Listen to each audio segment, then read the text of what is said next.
Well, hello everyone. We are back today for another fabulous episode of Tattoos and Toddlers. And I have to say, this series has really been inspiring to me. The more I meet people, the more I talk to people, we all have relatable conversations about what it's like to be business owners, parents, and occasionally a very fun tattoo story thrown in between. Hi, I'm Jen with Weirdo Weddings. I am your host today, and I am a wedding photographer and conceptual artist. And I love being creative. I love being a parent, but I also love telling tattoo stories as well.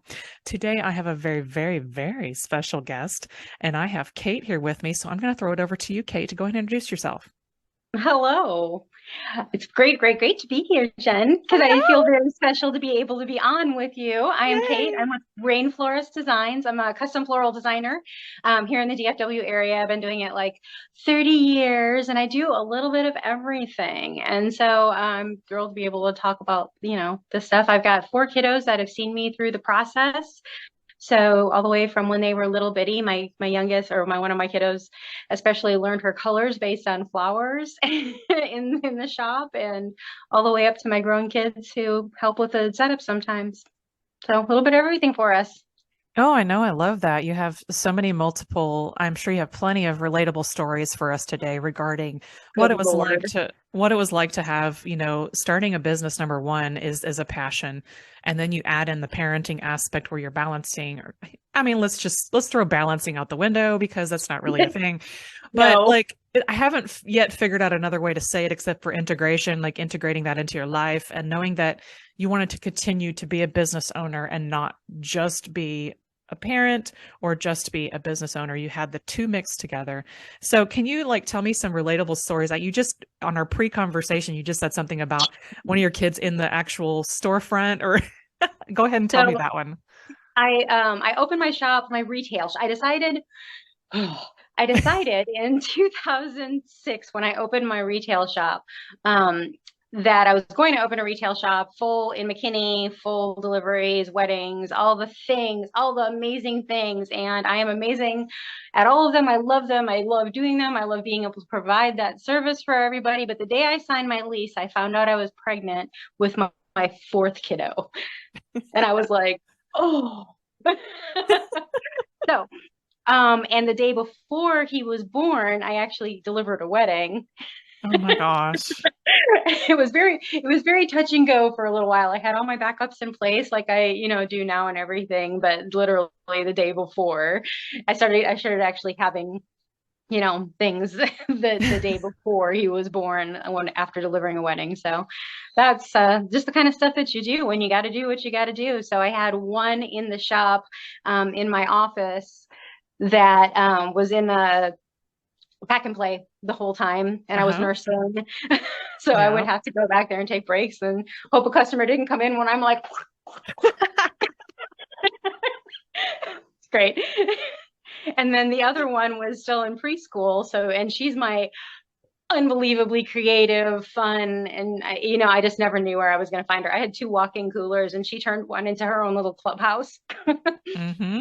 And I caught her things like picking all the leaves off of plants so that she could make a little tree for her stuffed animals to climb in, but the leaves were in the way.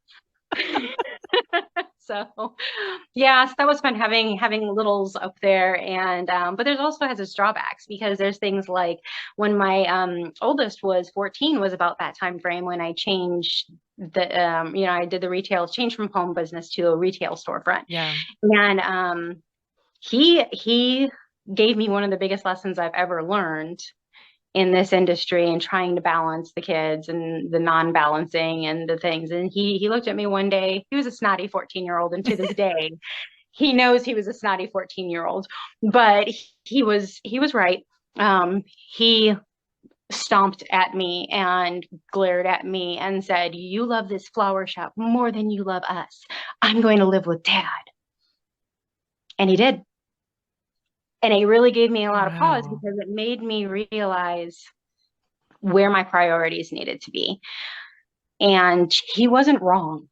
He wasn't wrong. I mean, from an external perspective, and a perspective of how you spend your time, shows where your priorities and your treasure is, where your heart is, where your treasure is, kind of perspective. He rightfully saw how much passion, how much love, how much blood, sweat, tears was going into the shop, and I didn't have anything left for them. And that was a huge lesson for me. I actually closed the shop, the retail shop, went back into my home, started doing weddings out of the home again, and reopened again as just an event and wedding florist primarily. About a few years ago, so that I was able to do a little bit more. My two youngest ones are still in high school, so I still have to spend a lot of time making sure that I make them a priority, because Yeah. it's so easy for us to love this, Mm-hmm. love this. And Oh not my only gosh, that, yes. yeah, well, and the other thing is this is my escapism. And Mm-hmm. I've had to do a lot of digging to really realize when he said that, he wasn't wrong. Dealing with the pressures of teenagers, dealing with the pressures of spouses, that are doing their best to try to support us, but they're also, we're trying to figure out how to make a balance in 65 different directions. The diamond only has so many facets. And that's kind of where we're all figuring out which facets do we make sparkle at the moment. And we put so much time into one thing or another. And that was really just an amazing wake up call. And it's really helped me because I can prioritize my clients to the need that they need to. I've pared back a ton. I only take ones that really make my soul happy for the most part. I mean, I've got lots of blush and white and blush and white and blush and white that pays the bills. But for the most part, I can be a little bit more selective because they're important. The brides are important to me. My kids are important to me. My husband is important to me. I don't know what I would do without him. My house is a wreck, but that's just part of, the things that are who we are. I think what you said is impactful enough to stand on its own today. I think everything you just said about prioritizing the time that we have every single day we have this ability, we have this choice every single day to get up and say, I have this amount of time for this, this, and this. Which one's the most important today?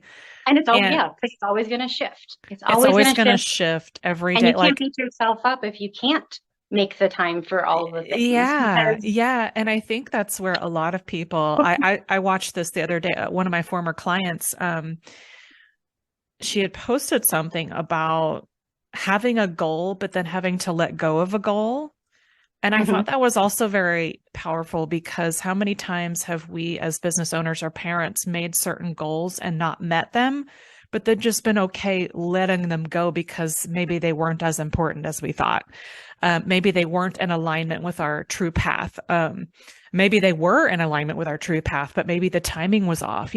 This kind of stuff, I think about this a lot when I have the headspace and I'm here alone and I'm thinking about things and I'm getting inspired and I'm working through my own stuff about my time that I compartmentalized for myself and my husband and my kid and then all my friends too. Like I think and maybe you do.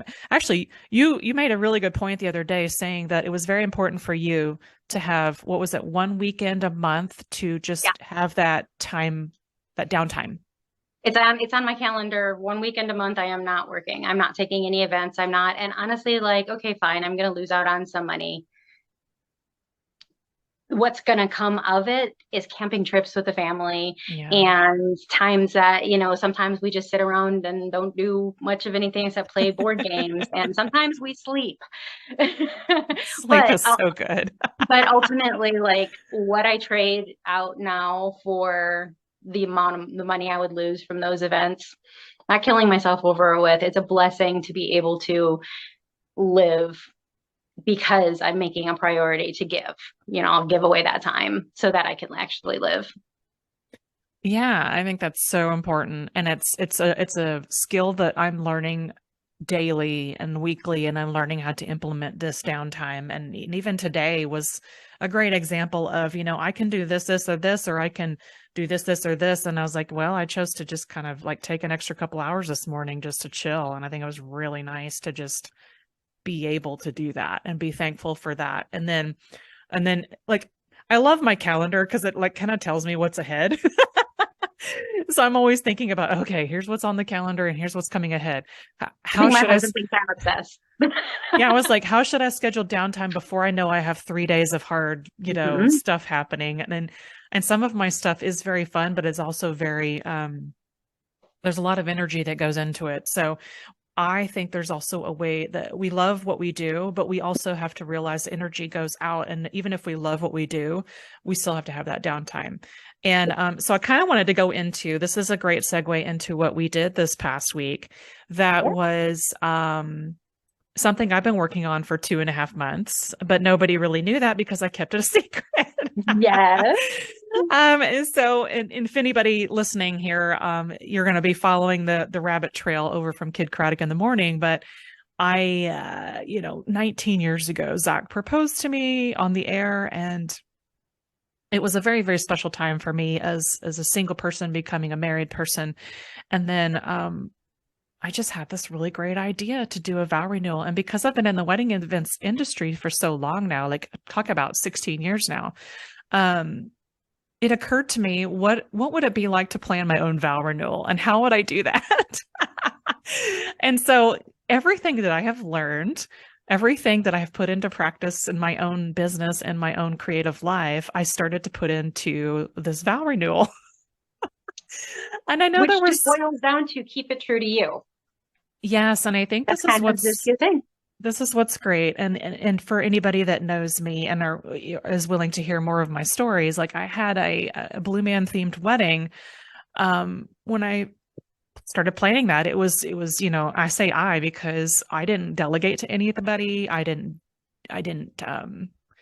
nobody understood where I was coming from. I mean, come on, And like planners weren't really a thing back then quite as much, and they certainly didn't do any kind of unique type planning. No, and I was coming from a pretty faith-based background in Christianity, and the way I was brought up, it was not, not really the best way to theme out my wedding, right? Like they're like, they just questioned, my faith at that point But for why? having a theme wedding. But why? Exactly. But Exactly. Why? But why? What does that make you?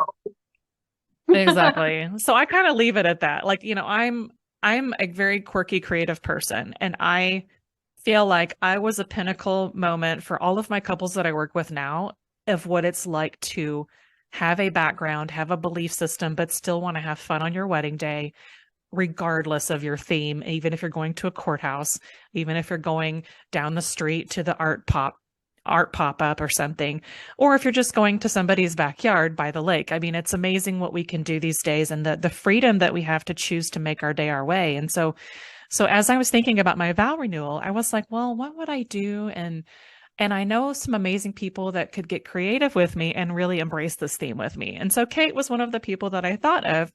And so what I ended up doing was tossing her this idea that I had with the Blue Man Group that makes a piece of art at every single show. And I call it a spin art. I'm fairly sure they call it a spin art. But it's a collaborative piece of work that the audience gets to be a part of. We cheer for the Blue Man as he's making it. And here's the thing, it's only got 3 colors. Like technically it's only got 3 colors, and occasionally the two blend together to make an orange. I'm looking at my collection right now. And so I see blue and I see yellow and I see pink. So all of these things together makes like a very simplistic piece of art. But I can tell you this much, every single piece of art is different. And so I sent Kate like what I would call my inspiration board. Okay, like I have 6 spin arts hanging here on the wall. I said, here's my 6 spin arts, and here's the outfit that I have chosen to wear. What can we do for the florals? Which is my favorite thing absolutely favorite thing about working with you, is because I have so much flexibility to be like, this is our theme. And theme is kind of a tricky word, because people hear the word theme and they're like, oh, we're going to all have elf It's one ears. of those. Yes. No, theme is just more like your style that truly reflects who you are. And so anytime you give me a theme and then just say, what does your brain say to do, is my favorite thing. And, and I think it really helped that being a super fan of the Blue Man Group really helped me nerd out on my own designs before I even handed anything over to Kate, which is great. Sure. So you'll see as the pictures start rolling out that I am wearing a dress that literally has little cubes all over it, and they're spin arts. my personal spin arts that I made into a dress pattern, and then I had the dress made. So it's a really cool thing that I made for a I believe it was the 20th anniversary fan meet that we did in New York City. It was either 20th or 25th. It is so hard to keep up. But one of their big anniversaries that they had in New York City, where about 30 something fans got to go, and I was one of those 30. Yeah. And so, and I was actually pregnant with Miracle at the time. So it was one of those very special outfits that I knew I could just slip it right on. I'd feel good in it. I love that color blue, that deep cobalt blue that is just wonderful. And then I, of course, Zach just so happened to have a matching blue shirt. So I kind of want you to like go into what your thought process was in working with me on my Vow Renewal idea for the florals. And I know that you threw together a boutonniere as well, which I wasn't expecting. But if you could kind of describe the brainstorming process for yourself, and then how you executed it. But I also want to know what you thought about moving into the little tiny boutonniere as well. I thought it was really cute. A nice addition to our little Vow Renewal. Well, I kind of think that first of all, for the little boutonniere, like everybody should be able to have the chance to feel special. So even though he wasn't like, oh my gosh, I got a flower, I feel so amazing. I mean, I wanted him to feel included. It's so cute. On my part of it. So I took the spin art and nobody really, it really doesn't make sense outside of seeing the spin art. Even the photographer, even Lucero was like, it's really nice, Kate. And I'm like, no, wait till you see it. So I really just had the blue splat theme kind of as I set up for that. That's the first thing I had in mind. I wanted to have a lot of motion to it. So I used feathers as a splat. And then, so we went around with that. And then I used little yellow roses to really bring us a little bit of true shape to the spiral. So I really wanted it to look like that. And then the edges of it are accented in the pink, because I thought that is kind of fun. You could go a lot of different directions with things kind of splatted, but I didn't want it to look 80s-ish. I really wanted to match. And like when you sent me the picture of your dress, and I was like, oh my goodness, that's the painting. Like it's the exact painting on your wall. I knew that was the way it had to be done.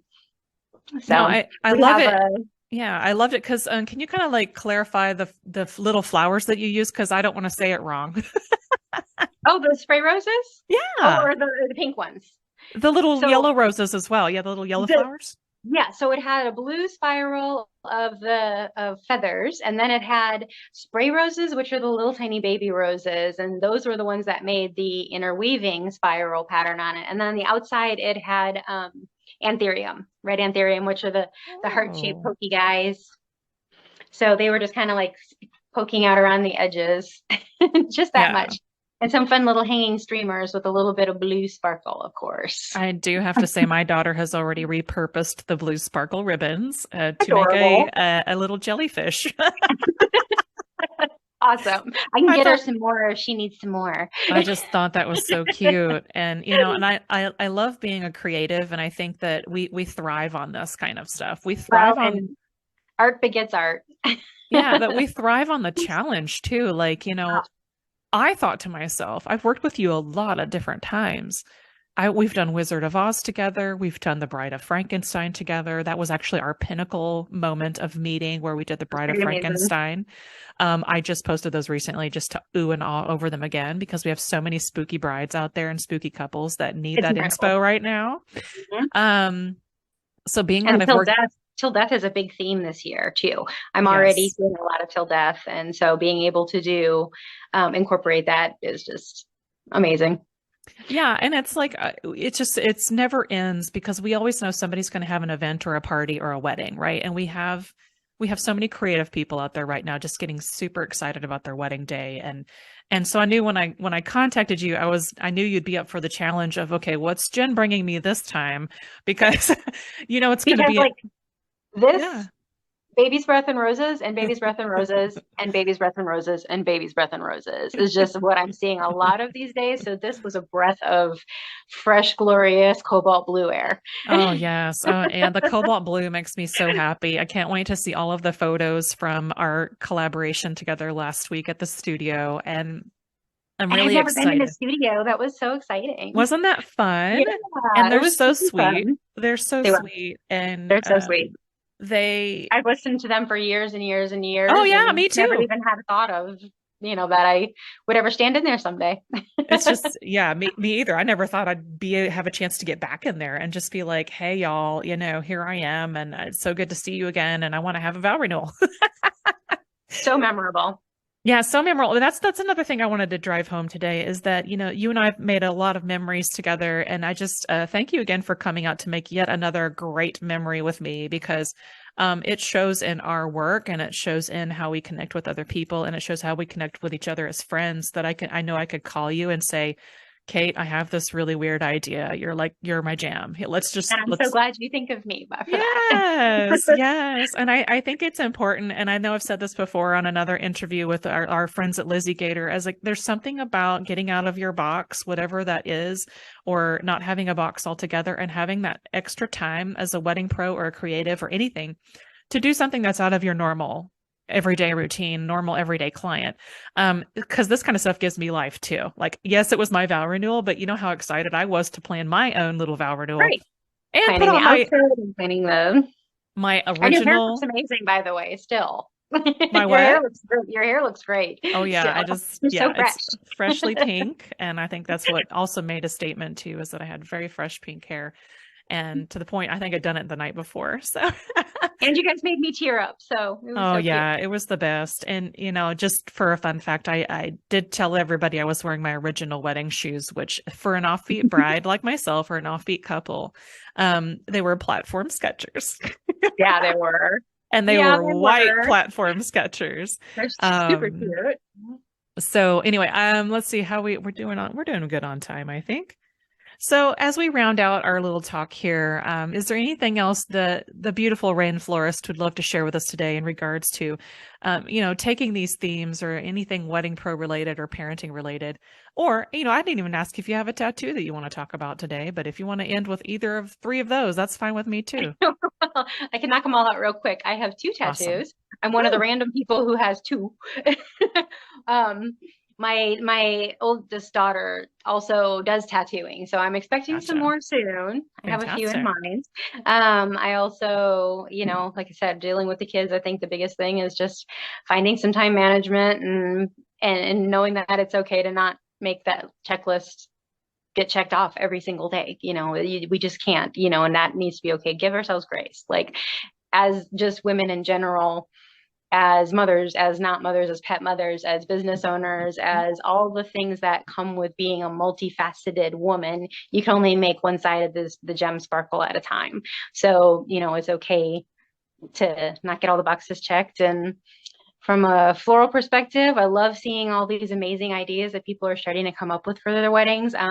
It's really, really energizing to see the style shifting because we were going from kind of traditional and lots of pampas and lots of that, and it does seem like it is shifting. And I like seeing a little bit more color showing up in things, and that's my jive. That's my vibe, man. I love me some color. So I'm thrilled to start seeing some of the styles that are coming out, and I can't wait to do more fun stuff. Awesome. And do you want to share about one of your tattoos? Um, I have I have one here that I got. It says "Be Still," Uh-huh. and it's just like the simplest little "Be Still" because I was at a women's retreat with my church and my good friends, and we were on a break, and everybody was getting their nails done and their toes done and massages and all that stuff, and I went, I want a tattoo, another tattoo, because my other one is like has to do with my ex-husband, so that's not Okay, fun. gotcha. Um, This one's cool. I got it today. I got divorced. Yeah. So we left the women's retreat and I got this tattoo that says "Be Still." And this is just my constant reminder. Um, Everything from, you know, when Jesus told the waves to stop, just Mm-hmm. stop, Mm-hmm. be still. And that's kind of where this was leading me. This was more of a like, I don't have to do it all. I can, if he can say be still and just make things stop because it will make things better, then I can remind myself to do that too. And everything to, making the children shut up, be still. It's multi-purpose. I So love it. I love it. You have brought some wonderful things to us today, and I look forward for all of my listeners to hear this. And and I'm also looking forward to more projects with you in the future. Yes, yes, yes. All right. Well, I'm going to go ahead and close this out today. So thanks for joining us on this Thanks, episode of friend. Tattoos and Toddlers, and we will see you on the next one.